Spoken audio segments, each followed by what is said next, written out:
Sirvió como director de la Fundación Escalera en México. Ha colaborado en la Misión Permanente de México ante las Naciones Unidas en Ginebra, el Instituto Nacional de Migración, el Senado de la República, la OCDE y el Foro Mundial sobre Migración y Desarrollo.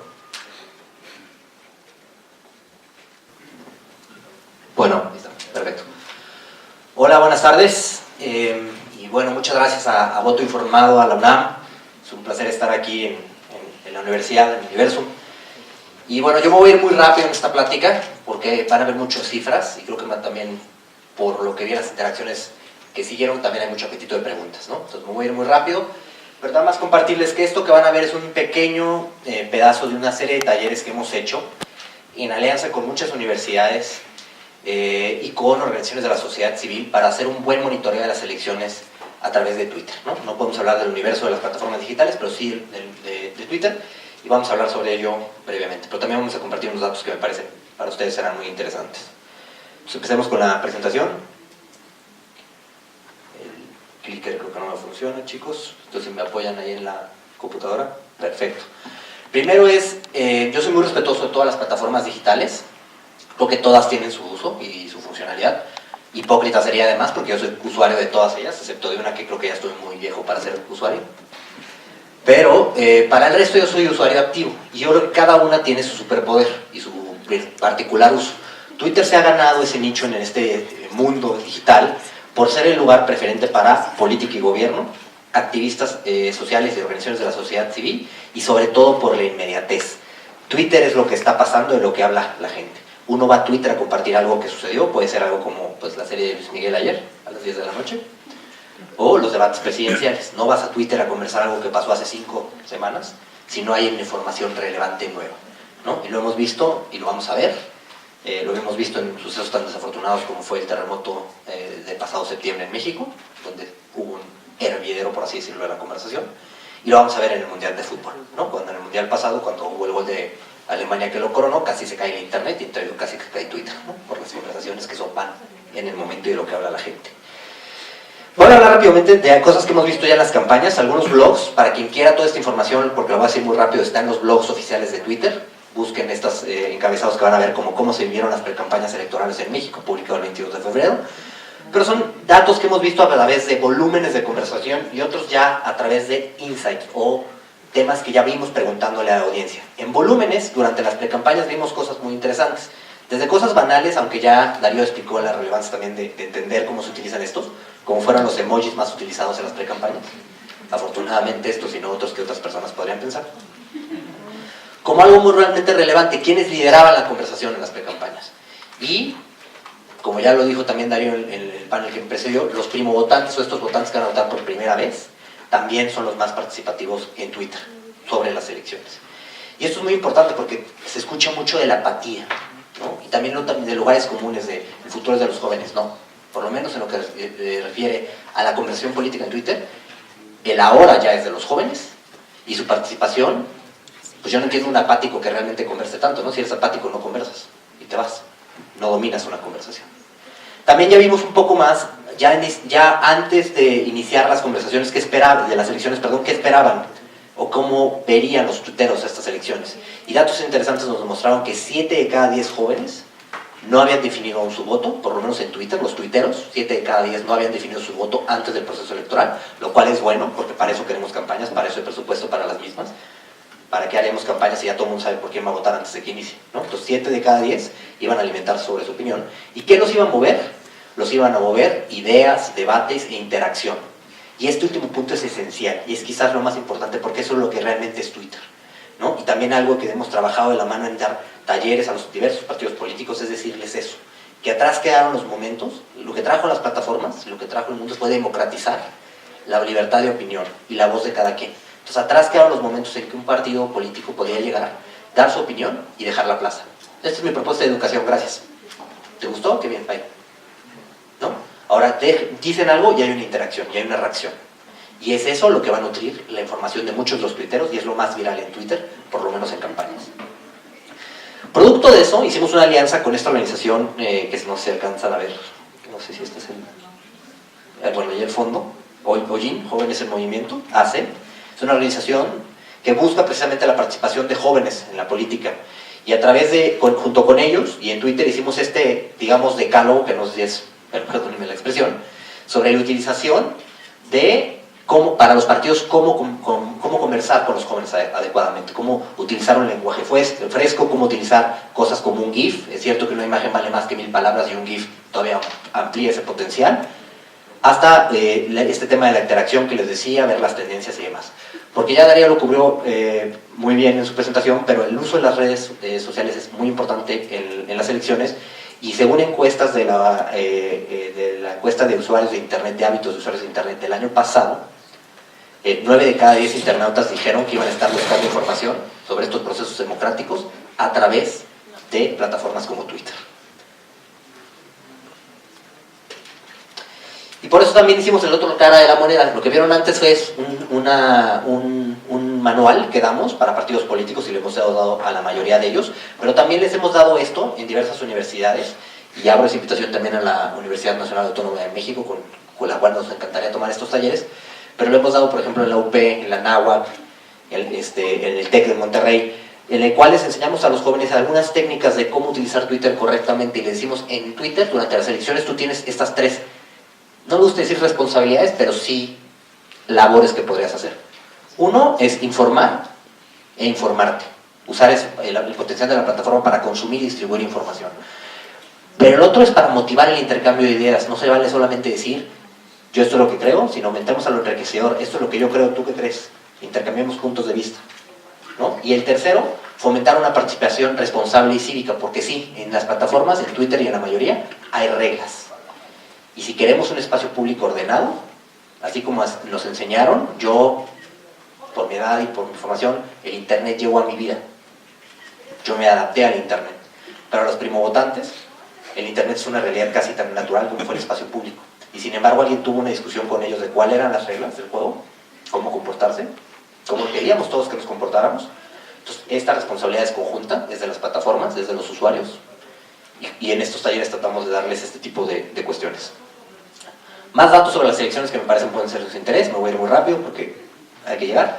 Primero, desde Twitter activamos varias herramientas para darle mayor visibilidad a la conversación, ayudar a que hubiera como un embudo a la conversación y viralizarla, y por eso diseñamos 3 emojis, 3 hashtag emojis, que estas son acciones que ustedes utilizan, estas etiquetas, hashtag elecciones México, hashtag elecciones 2018, y se activa uno de estos iconos. Uno general, para aglutinar todas las conversaciones relativas al proceso electoral. Otro, alrededor de los grandes ejercicios de debate, que viene el tercero, y en el cual aparte ahora, gracias a las integraciones y a estos marcos de colaboración que ya hizo referencia también Darío en su plática anterior, ahora están transmitidos por primera vez a través de todas las plataformas tecnológicas, no se necesita estar conectado a la televisión, uno lo puede ver de su teléfono inteligente en tiempo real, a través de los debates. Y uno tercero de participación cívica que hicimos en alianza con esta organización que les decía, Jóvenes en Movimiento, pero por ejemplo también con el INCO, ¿no? En el cual ayudamos a estos esfuerzos que dicen reflexionen su voto con pienso y voto, y que más jóvenes participen, que no solamente hablen, pero que vayan a votar. Me gusta que votes. Y se activan estos emojis, los invito a que los utilicen. Y bueno, alguna data de la conversación, por ejemplo, este fue el mapa de las elecciones, el primer día de la elección, cuando ya arrancaron los procesos electorales. Algunos temas que dominaron, esto fue en una medición desde enero al 12 de abril, es decir, pre-campañas al inicio de la campaña. Lo interesante fue no solamente los temas, que es acorde a los temas que han dominado los debates y las interacciones, pero también entender que esto no es fijo. Twitter es lo que está pasando, y al ser lo que está pasando, la conversación evoluciona. Entonces, estos temas, por ejemplo, en algún punto de estos 5 meses, economía era el primero, luego fue corrupción, etcétera, etcétera, etcétera. Los temas evolucionan, pero estos fueron los que imperaron de enero a abril. Y algún tema que es muy importante y que hablamos con los candidatos, ¿no? Y esto lo presentamos hace un par de meses. Twitter es coyuntural, es lo que está pasando en este momento. Y el único común denominador que tienen estos 5 tweets es exactamente eso: coyuntura. O estaban reaccionando a algo que había pasado, una conversación, o estaban informando algo. Por ejemplo, nada más coyuntural que el tweet más visto de estos personajes en ese mismo periodo, que los 2 independientes anunciando que iban a estar en la boleta. Esos días eran el tema de conversación, y por eso esos son los tweets que tuvieron más visibilidad. La coyuntura vive en Twitter, y es lo que tratamos de hablar con los partidos cuando les damos buenas prácticas, de entender que ese momento, esa conversación, es lo que tienen que ellos estar abonando con ideas, propuestas, sustancia. Y los debates. Esto que ven en pantalla es una breve gráfica, no habla de números y dimensiones, pero nada más para que vean los dos picos hasta el momento del proceso electoral. Y no es de sorprenderle a nadie, que son los debates presidenciales. Cuando más gente está discutiendo de política, es cuando todo está diseñado precisamente para que eso ocurra. Cuando había un ejercicio democrático diseñado para que eso precisamente hiciéramos. Y sí, muchos lo hicieron con memes, muchos lo hicieron con GIFs, muchos lo hicieron de burla, muchos lo hicieron serio, pero ahí está la conversación. Y qué bueno, porque está nutriéndose un diálogo, una interacción que ojalá lleve a un voto más razonado y a que los ciudadanos tomen la elección que ellos quieran, pero con datos, ¿no? Y eso es acorde con lo que hemos visto en nuestros procesos democráticos alrededor del mundo, ¿no? Esto es con lo que les decía de cómo son las interacciones hoy en la plataforma, para que tengan esto en mente y lo puedan apreciar para el debate que viene el 12 de julio. Los debates estuvieron en vivo a través de todas las plataformas, en Twitter también. Esto es cómo se visualizaba en la conversación, el volumen de la conversación en vivo, que también reportamos, y el uso de la plataforma, tanto los candidatos para avisar que habían llegado al debate, para dar un mensaje, etc. Cada vez la comunicación política de estos candidatos estaba más en sintonía con la coyuntura y con el poder de la plataforma que les permitía dar este mensaje. Datos breves del debate: alrededor de 1.4 millones de tweets se dieron en vivo alrededor del debate, de las 2 horas, del primer debate, perdón. Esto significó un aumento, ya vieron los dos picos que vieron en la conversación, de 48% mayor a todo el volumen de la conversación hasta antes. Entonces, 50% más de tuiteros, por así decirlo, conversaron ese día sobre política. Los temas muy acorde con lo que ya vimos y les presenté, también porque eran los temas que se dialogaron en ese primer debate. En el segundo debate vimos la conversación, esto lo medimos un poco más como ratings de televisión, hicimos un contador de Twitter 3 horas antes del evento y durante el evento. Entonces llegó hasta 2.4 millones de tweets en la conversación, igual en vivo 1.5, es decir, esto fue algo realmente sorprendente para muchos, porque generalmente en este tipo de ejercicios se espera que la audiencia caiga un poco en el segundo, vuelva a subir en el tercero. Sin embargo, en este caso en Twitter subió, hubo más tweets en el segundo debate que el primero. Y los 3 momentos de la conversación, perdón, me fui muy rápido. Los 3 momentos del debate, los 3 principales momentos, tienen que ver con momentos coyunturales, perdón, falla un poco la... Ahí está. Los 3 puntos, esos son momentos que medimos en la conversación cuando dispararon los temas de conversación, y tenía que ver, si ven, mucho con interacciones que generalmente generan reacciones. Y eso es lo que les decía al principio de la plática, de que atrás quedó un momento en el que podíamos hacer algo y ahí quedaba la conversación. Los partidos, los ciudadanos, todos tendríamos que estar atentos no solamente a lo que se dijo, sino cuál fue la reacción a lo que se dijo y la contrarreacción a lo que se dijo. A lo mejor se motivó otra segunda narrativa que hay que estar atentos y para tratar de considerarlo en nuestro cálculo político. Y otra vez 2 temas que fueron bastante similares al primer debate. Perdón si me voy muy rápido, pero para todos, estos datos que acabo de publicar, todos están en los blogs que les comenté y evidentemente en la cuenta de Twitter. La que pueden seguir más para las elecciones en este proceso es Twitter Gov o Twitter Latam. Los invito a que vean, y estos tweets tienen esta data. Y un poco más que también vieron un poco en los datos de Darío. Nuestra metodología también arrojaba la porcentaje de la medición entre los candidatos en este segundo debate. También, como sepan, pues hay elecciones en México, pero no solamente esto, en el mundo. Y en Colombia ayer hubo la primera ronda presidencial, en donde imperaron estos 3 temas muy referentes de la política colombiana, donde se vieron estos hashtags como los principales de la elección, evidentemente todos alrededor de lo que estaba pasando en la jornada electoral, y más interesante aún quizás, los picos de la conversación en el día de la jornada. Y son picos que vemos tradicionalmente en los procesos electorales. Al inicio de la jornada, cuando la gente comparte que va a ir a votar, y esperamos en México esto sea mayor, porque haya más gente diciendo me gusta que votes, quiero ir a votar, y cuando se anuncian los resultados, ¿no? Y cuando la gente reacciona a los resultados. 3 picos que vamos a ver, sin lugar a dudas, el 1 de julio en nuestro país. Y bueno, nosotros en este andar también quisimos ver qué tanto los tuiteros se han visto de información en Twitter y ha sido o no parte de su decisión hasta el momento en su raciocinio o perspectiva de voto. Y 74% de nuestros usuarios nos dijeron, esta es una encuesta que hicimos a nuestros usuarios de Twitter, que han reconsiderado o reforzado su opinión a través de lo que han visto en Twitter. Entonces esta conversación no es menor, lo que queda todavía es importante y es relevante que todos estemos preparados. Pero no solamente eso, También desde Twitter hemos querido impulsar esta conversación, no solamente en la plataforma. Twitter quizás eso es una distinción todavía particular que tiene con otras plataformas. Por ejemplo, levanten la mano cuántos de ustedes no han escuchado o oído de un tweet fuera de Twitter. En la radio, en la plática con sus maestros, en la universidad, en el café, ¿no? Muchas veces estos tweets viven fuera de Twitter y por eso, a través de una alianza que hicimos con Clear Channel, motivamos una pequeña interacción que lo van a ver en las calles de la ciudad, porque hemos publicado este arte y este llamado a la acción para que México pregunte. El hashtag es #MéxicoPregunta. Los invito a que se unan a esta conversación de cara al tercer debate, que por cierto, como saben ustedes, cada debate es diferente. Este tercer debate va a tener una metodología que llama al uso de las redes sociales en la democracia. Entonces, lo que van a hacer, lo que plantea hacer el Instituto Nacional Electoral, todavía no ha dado los lineamientos específicos de cómo, es recabar de las redes sociales preguntas de la audiencia. Y nosotros queremos democratizar lo más que se pueda esto, recordando a la ciudadanía que el debate presidencial está pasando en Twitter, tú lo puedes ver, y que tú tienes una tarea, y es preguntar, ¿no? A través del hashtag México Pregunta. Pero bueno, rápidamente, porque me queda un poco tiempo y quisiera dejar las preguntas, quiero nada más platicarles un poco de... Esto fue lo que hemos hecho y lo que se ha visto en Twitter. Algunas alianzas, ya hablé un poco de Jóvenes en Movimiento y de el INCO. Otras que hemos hecho es trabajar un poco, bueno, en verificación de cuentas. Sabemos que este tema de la desinformación o calidad de la información es importante. Entonces, el proceso de verificación de cuentas, si bien hoy por hoy está en revisión para la mayoría de los usuarios, si son actores políticos, partidos, personas participando en el proceso, hemos hecho esta verificación y la gran mayoría de los candidatos han quedado verificados. Hemos tenido puertas abiertas con el Instituto Nacional Electoral, a quien hemos capacitado, igual al Tribunal Electoral de la Federación. Hemos participado también en iniciativas con la sociedad civil, como fue el Verificado 2018, como es Verificado 2018, dando cursos como estos que les platicaba de cómo leer o cómo estudiar o cómo observar y monitorear las elecciones en Twitter.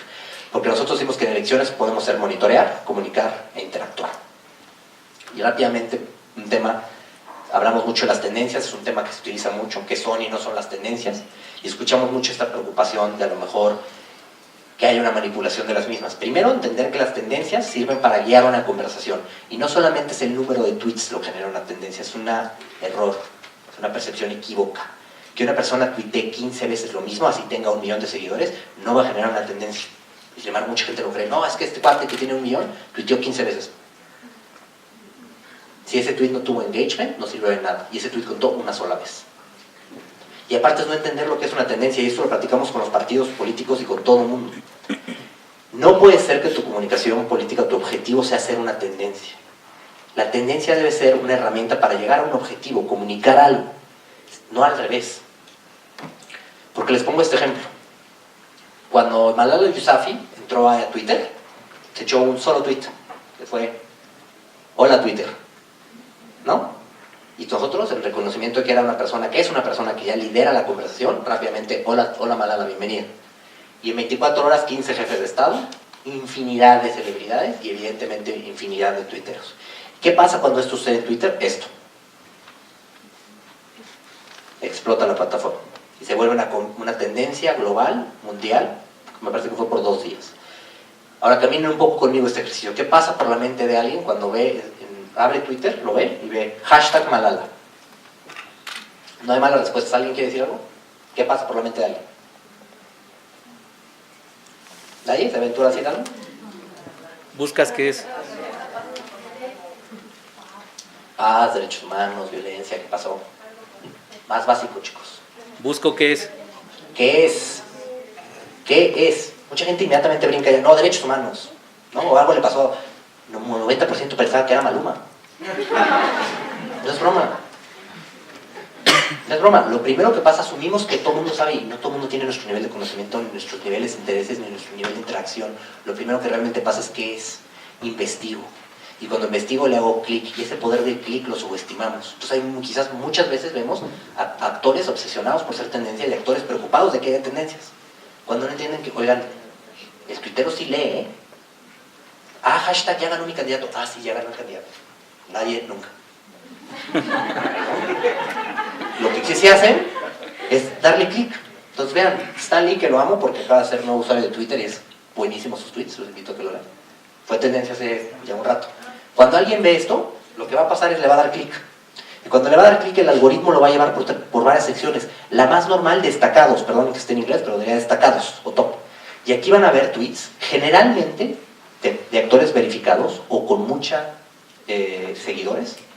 Y si realmente es un tema conversacional, por cierto que no la sigan, los invito a que sigan esta cuenta, Momentos es la cuenta de Momentos en español, que es una curaduría de un equipo de reporteros de Twitter, que aglomera lo que es conversación y lo hacen en momentos, en un solo tweet puedes ver todo el poder de una conversación.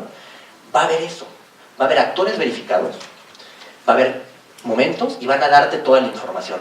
Acto seguido, si no, te vas a ir, muchos usuarios lo hacen, se van a siguientes, o últimos, o más recientes, y ahí sí ves una combinación de tweets de todos lados, como decimos los mexicanos, de chile, dulce y manteca, ¿no? Y ahí sí, ¿por qué? Porque el algoritmo privilegia velocidad. Y ahí sí vas a ver tweets de probablemente usuarios que tengan 2 seguidores, 4 seguidores, 5 seguidores, 10, 20, no importa, o 1.000.000, porque va a privilegiar el más reciente. Y aparte va a haber la pestaña, hay muchas pestañas, pero hay otra muy buena de noticias, donde nada más vas a ver tweets de portales reconocidos como de noticias, generalmente verificados, aunque algunos no llegan a ese estatus. Si tú utilizas bien esto con otra herramienta que no me va a dar mucho tiempo de hablarles, pero que es listas, y otra que es Twitter, ves la conversación.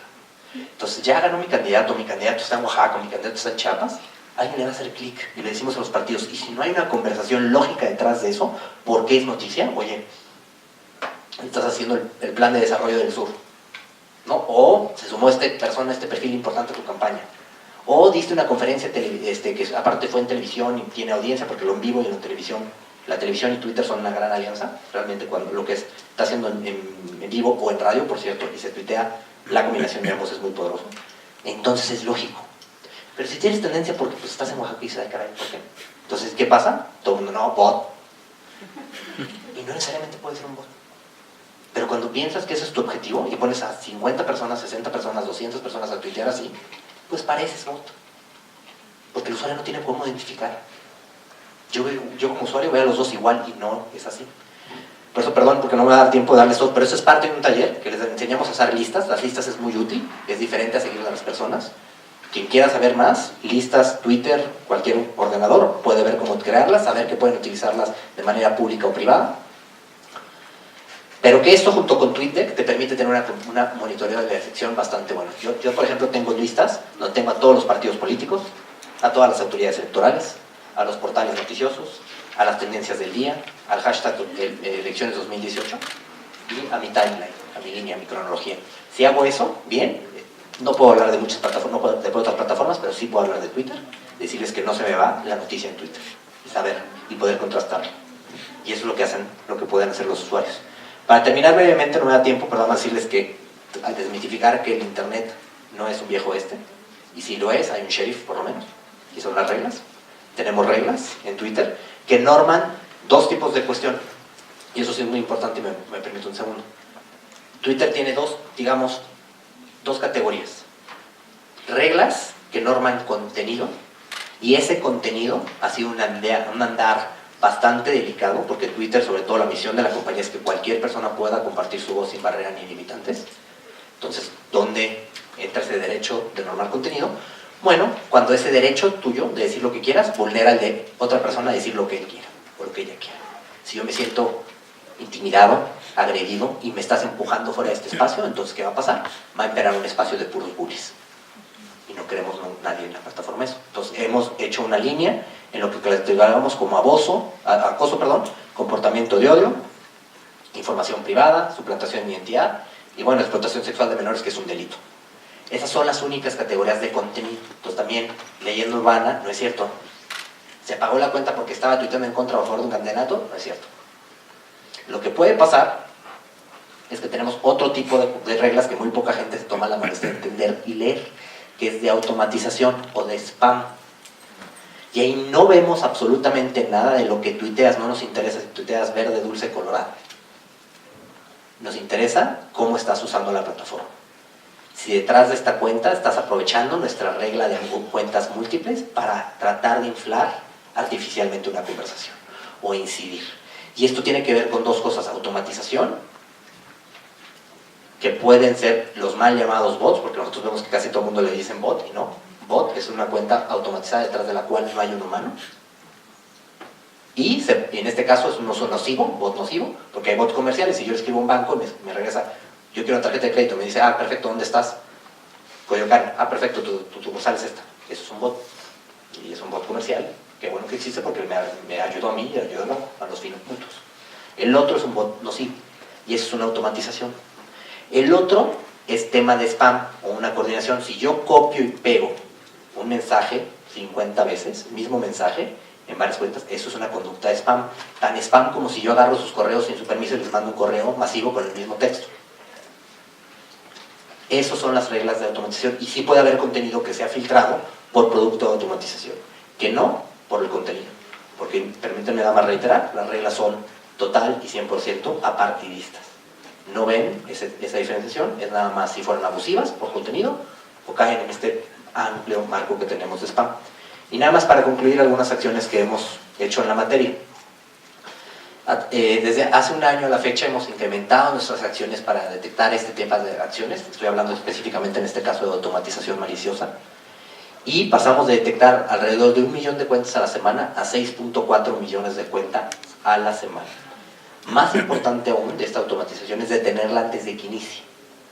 Con Machine Learning e inteligencia artificial hemos desarrollado técnicas para impedir que más de 523,000 intentos ocurran al día. Y esto es un trabajo arduo y es un trabajo constante, porque tienen que entender el riesgo que podemos incurrir en cuanto ya censuramos a alguien que a lo mejor no es un bot, pero cayó en ese filtro de automatización. Entonces tenemos que ir con cuidado. Pero sin embargo sí hemos puesto bastante esfuerzo en este tema, y esperamos que esto también sea que abone a una conversación bastante saludable, más orgánica. Concluyo nada más diciéndoles que justo en Twitter estamos haciendo en estos días, en marzo, a inicios de marzo, hicimos una convocatoria pública de especialistas de redes sociales, de comunicación, de internet, etcétera, para que nos ayudaran a generar un marco para medir la salud de la conversación en Twitter. Afortunadamente tuvimos muchas respuestas de la sociedad civil internacional, y en los próximos meses estaremos anunciando los resultados. Pero junto con la sociedad civil, como ha sido el andar también de estas reglas que hemos desarrollado, queremos entender qué debemos medir, cómo lo debemos medir, para que realmente Twitter siga siendo lo que está pasando, pero que también nutra a los objetivos de las sociedades en las que sirve. Muchas gracias y estoy abierto a preguntas y respuestas. Comenzamos con la ronda de preguntas y respuestas.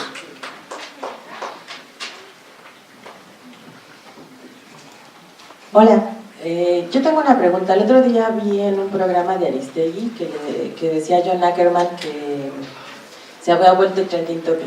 Y entonces explicaba a un especialista de física de aquí de Centros de Ciencias Complejas que ellos habían identificado que había bots en la conversación y ya veían como cúmulos de conversación. ¿Ustedes identifican esas cosas? O sea, ¿cómo funcionan? Sí, como expliqué, nosotros tenemos reglas de automatización, y de hecho muchas cosas que la gente no sabe. Cuando nosotros ya detectamos que algo es una automatización, y por eso también diferente y muy importante diferenciar entre bots y coordinación, ¿no? Te pongo un ejemplo práctico. Si una institución con 500 personas se le ocurre decir, oigan todos, mañana a las 9 de la mañana tuiteen con el hashtag ¡Viva mi institución!, todos lo empiezan a hacer. Mucha gente dice, lo ve y que dicen, bot. No, oye, son 500 personas. Y tienen ese derecho como tienen el derecho de ir a ver a un candidato a un estadio, ¿no? Una automatización, repito, un bot, es una automatización, una cuenta que no tiene alguien detrás realmente, que no representa una voz real, ¿no? Entonces, nosotros cuando ya detectamos que es automatización, tenemos herramientas para que eso no cuente en las tendencias, no sea parte de una tendencia. Entonces, entendemos y somos muy respetuosos de todo tipo de investigación de terceros que se hacen, pero la mayoría de las investigaciones de tercero sobreestiman la dimensión de estas conversaciones precisamente porque no ven estas herramientas que nosotros sí vemos. Es decir, oigan, esto ya lo sabíamos y no detectó. Y segundo, porque si hicieran esta misma investigación un día después verían que la mayoría de las cuentas que ellos dicen ya no existen, porque precisamente fueron detectadas en este filtro y fueron eliminadas. Vieron en la diapositiva que hablaba yo mucho de la importancia de tenerlos antes de que inicie.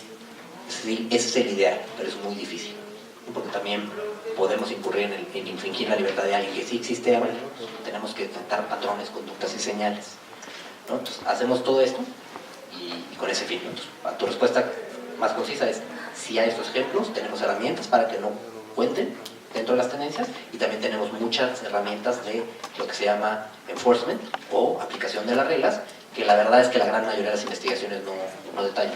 Hablan de estas cuentas, pero si las vuelven a hacer mañana, esas cuentas ya no están.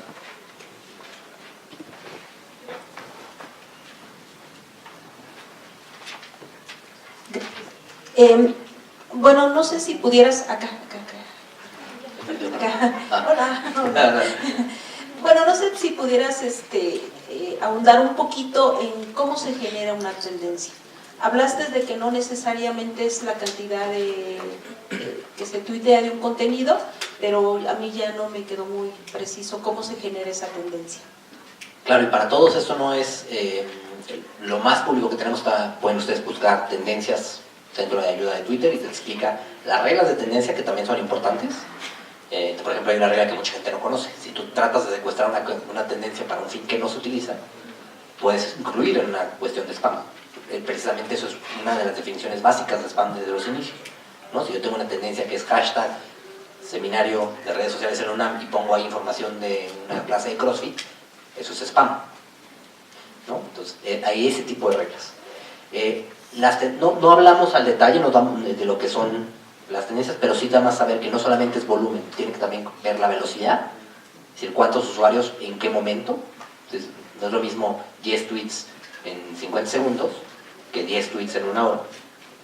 Y el perfil de los participantes, es decir, si hay, cuando son cuentas verificadas, cuando son cuentas con gran volumen que están participando en estas conversaciones. Por eso, si se dan cuenta, vean, a mí me gusta a veces ver Twitter en las mañanas, porque los programas de radio son muy buenos en hacer este tipo de dinámicas, ¿no? De hashtag mándanos tu canción de los 80s, este tipo de cosas, porque la gente está participando en un espacio de tiempo determinado, con una velocidad y liderado por, generalmente, personas que tienen ya un volumen de conversación mayúsculo. Tenemos otra pregunta acá. En el fondo hay una pregunta de que no.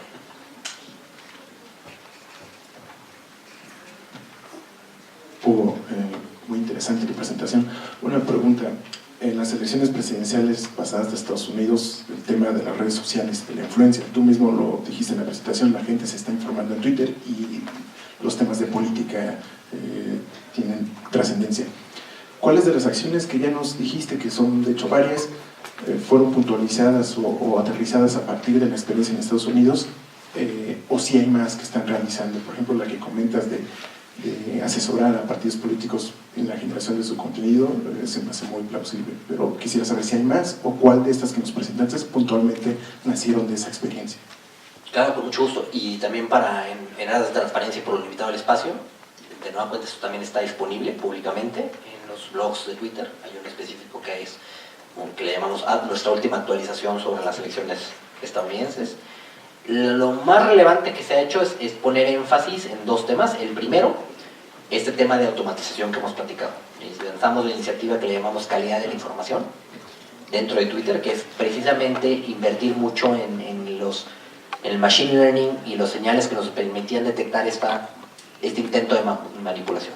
Y de esto ves tú el cambio tan dramático de 1 millón de cuentas a la semana a 6.4 y en crecimiento, porque eso es lo que más estamos aprendiendo y detectando.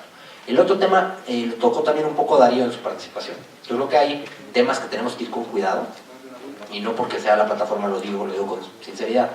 Entrar en temas de hacer a alguien el árbitro de la verdad es muy peligroso, porque puede ser muy fácil. Estamos hablando de, oye Hugo, ¿por qué Twitter no opina si el cielo es azul o verde?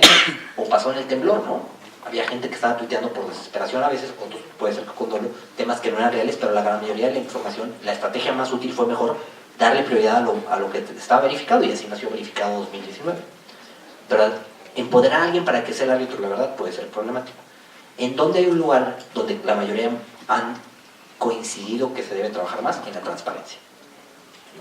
En tener un mecanismo de transparencia para saber por lo menos cuando hay una inversión en productos de Twitter, es decir, y Twitter facilita eso y lo ha transparentado más, que es tú cuando ves un contenido que tiene pauta en Twitter dice claramente abajo promocionado, ¿no? Y ese es el andar que hay, el compromiso que hay de mejorarlo e incrementarlo, tanto en México como en el mundo en los próximos meses. Nos parece que eso puede también dar réditos y frutos, como nos comentaba también Darío, de visualizar un poco más el uso de las redes. ¿Preguntas? Tenemos tiempo para dos. Uno hasta acá atrás y uno hasta acá.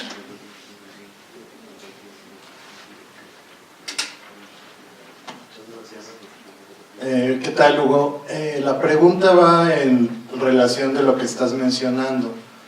A mí me gustaría saber qué tan viable o cercano ves que se genere una regulación que realmente pueda ser este árbitro que todos quieren, porque al final Twitter, Facebook, cada quien es juez y parte.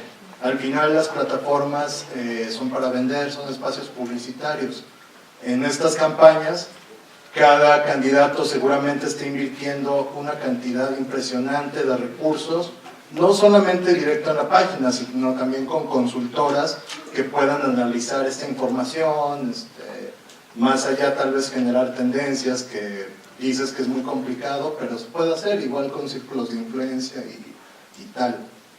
La pregunta es esa, ¿cuánto tiempo falta para que se regule y si no se regula, cuál sería la solución de las plataformas? Simplemente transparencia, ver cuánto gasta cada entidad, o esa sería la pregunta, pues. Gracias. Nada más una aclaración. Yo no digo que sea realmente difícil. Yo digo que hay que diferenciar de la automatización, que eso es claramente una violación vía spam de las reglas, a las otras cuestiones, como el ejemplo que les daba de si una institución quiere poner a 500, 600, 700, 800 personas a tuitear, lo va a poder hacer. Para eso sí es una institución, para eso existe a veces un aparato político, y es incluso hasta una libertad que ellos tienen, ¿no? Lo que hay que entender es ciertas tendencias, uno, no van a ser posibles por la automatización, como dije, y dos, educar de los ambos lados de la moneda, tanto a quienes quieren hacer esto que decirle, informarles, eso realmente es ineficiente y no comunicas bien, no es una buena comunicación política, no en Twitter. Y al usuario decirle, oye, cuando veas una tendencia no te quedes con la superficialidad, explórala, ¿no?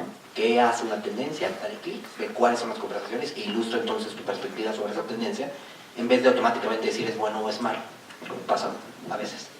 En cuanto a la regulación, yo creo que es un debate es un tema que hay que entender con cuidado. Hay que entender dónde están los limitantes y a quién quieres o no empoderar.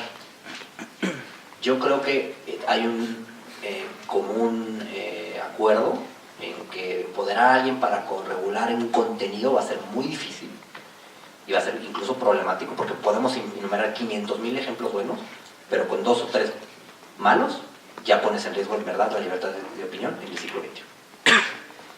Más bien apuntalar a qué necesitamos para tener una democracia que queramos.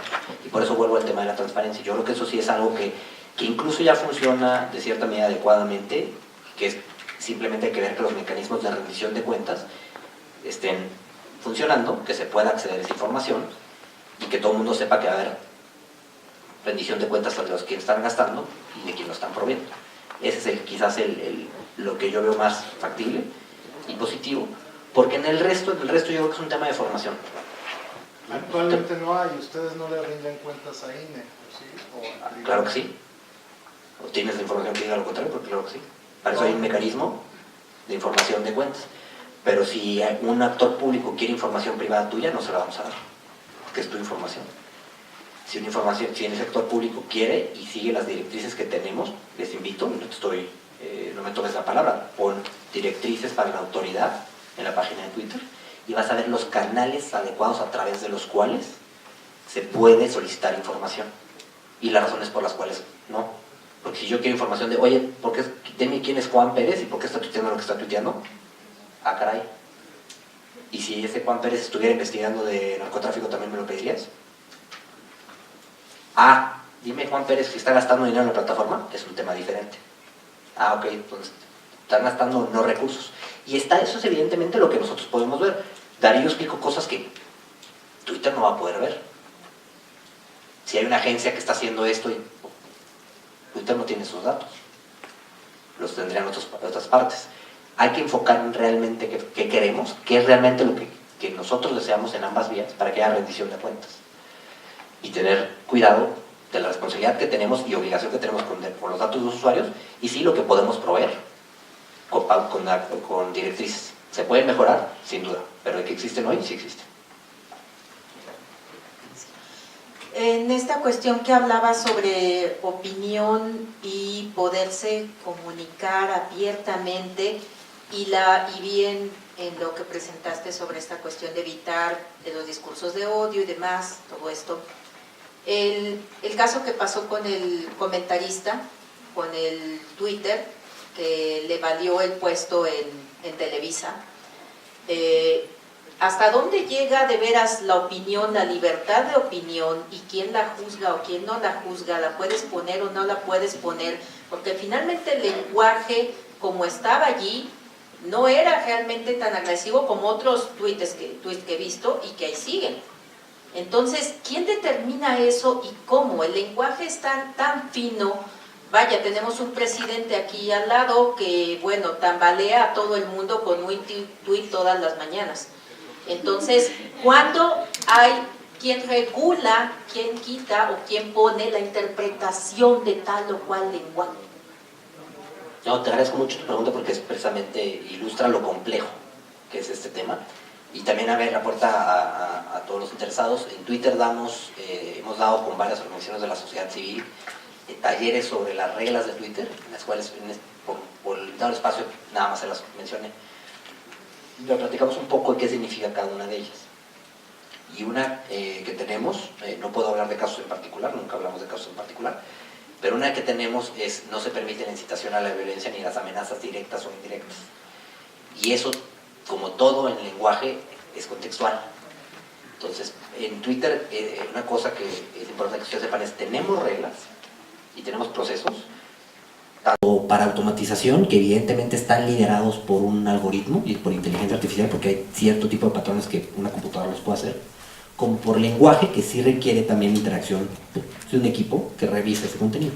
Pero todo esto es inútil si no tenemos reporte de los usuarios, que aparte nos ayudan a dar contexto. Generalmente cuando vemos un reporte necesitamos escuchar de las personas que están siendo o se sienten agredidas por ello y darnos un poco más de contexto. Porque no es lo mismo que me diga a mí ¿qué onda? Inserten 5 palabras altisonantes alguien que no conozco, a que me lo diga un amigo, que a lo mejor ni modo, ¿no? Es así se lleva conmigo, ¿no? Todo ese tipo de patrones los tenemos que interactuar. Entonces tratamos de ser universalmente parejos en la aplicación de las reglas, también contestando tu pregunta, pero requerimos mucho de este tipo de reportes. Entonces la invitación, aprovecho de la pregunta para decirles: cuando vean algo que vulnera las reglas de Twitter, vean las reglas y repórtenlas. Y también entendamos este espacio en el que queremos estar, depende mucho de que pues lo denunciemos, ¿no?